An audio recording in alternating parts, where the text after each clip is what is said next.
प्रशांत किशोर ने नीतीश कुमार पर किया तंज। पीके ने नीतीश मोदी की पुरानी तस्वीरें की ट्वीट। पीके ने नीतीश कुमार को पुराने रिश्तों की दिलाई याद। लगता है कि नीतीश कुमार के बेहद नज़दीकी रह चुके प्रशांत किशोर से उनके रिश्ते अब बेहद खराब हो चुके हैं। इतने खराब कि दोनों एक दूसरे पर खुलेआम हमले करने लगे हैं। कम बोलने वाले और संयमित रहने वाले नीतीश कुमार ने प्रशांत किशोर पर तीखी टिप्पणी कर दी तो पीके ने भी उन पर ट्वीट कर जवाबी हमला बोल दिया। हालांकि प्रशांत किशोर ने थोड़ी देर बाद ही वो ट्वीट डिलीट कर दिया, लेकिन तब तक बात सार्वजनिक हो चुकी थी और सबको पता चल चुका था। हम आपको विस्तार से बताते हैं कि मामला क्या है। प्रशांत किशोर ने ट्वीट पर बगैर कुछ लिखे नीतीश कुमार की 4 पुरानी तस्वीरें अटैच कर दी। इन तस्वीरों में वे प्रधानमंत्री नरेंद्र मोदी के साथ देखे जा सकते हैं।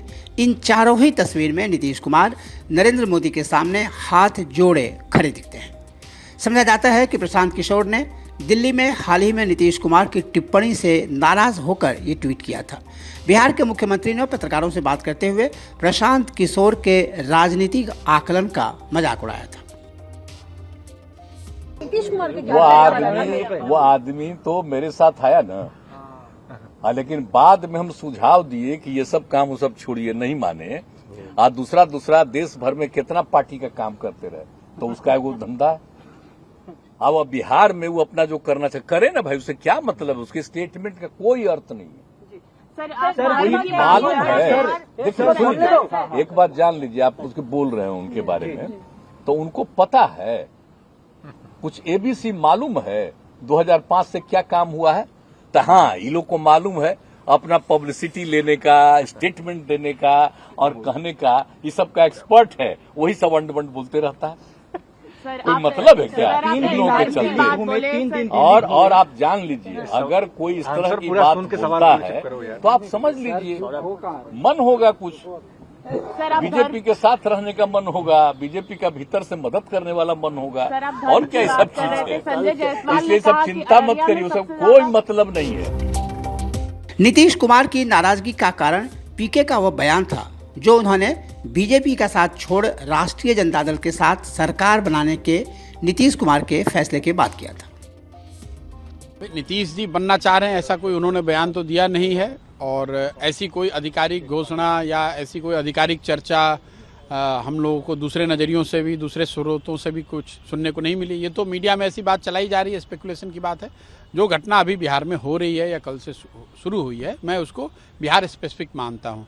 मैं ऐसा नहीं मानता हूँ कि देश के स्तर पर कोई एक बहुत बड़ी सोच या बहुत बड़ा कोई प्रयोजन या बहुत बड़ा एफर्ट किया गया है, या किसी स्ट्रेटजी या किसी रणनीति के तहत ये तय किया गया है कि देश में एक ऑल्टरनेट विपक्ष को ऑल्टरनेट तरीके से खड़ा करने के लिए बिहार में इसको करना है। मैं ऐसा नहीं समझता हूँ। मैं ये समझता हूँ कि ये बिहार स्पेसिफिक घटना है। स्वाभाविक है, बिहार बहुत बड़ा राज्य है, पॉलिटिकली सिग्निफिकेंट है, राजनीतिक तौर से महत्वपूर्ण राज्य है, तो यहाँ पर जो कुछ होगा तो उसका देश के अलग अलग हिस्सों पर भी कुछ असर हो सकता है। लेकिन ये जो घटना है, जो यहाँ पर जो डेवलपमेंट हो रही है, इसको मैं विशुद्ध तौर पर राज्य की घटना मानता हूँ। ये तो जनता ही तय करेगी। अभी इसमें बहुत ज़्यादा इफ बट है। पहले तो उन्होंने ऐसी कोई मंशा उन्होंने बताई नहीं है, किसी दूसरे ने उनको उस पद पे या उस दावेदारी के लिए प्रस्तुत नहीं किया है, जनता के सामने वो बात रखी नहीं गई है। तो इस तरह की जो घटना है, इस तरह की जो स्पेकुलेशन है, वो अलग अलग समय पर अलग अलग नेताओं के लिए चलते ही रहते हैं। आप महाराष्ट्र में जाएंगे तो वहाँ के नेताओं के लिए बात चलती रहेगी, आप बंगाल में जाएंगे तो लोग वहाँ के नेत्री के लिए लोग बात कहेंगे। ऐसा ये राज्य स्पेसिफिक घटना है।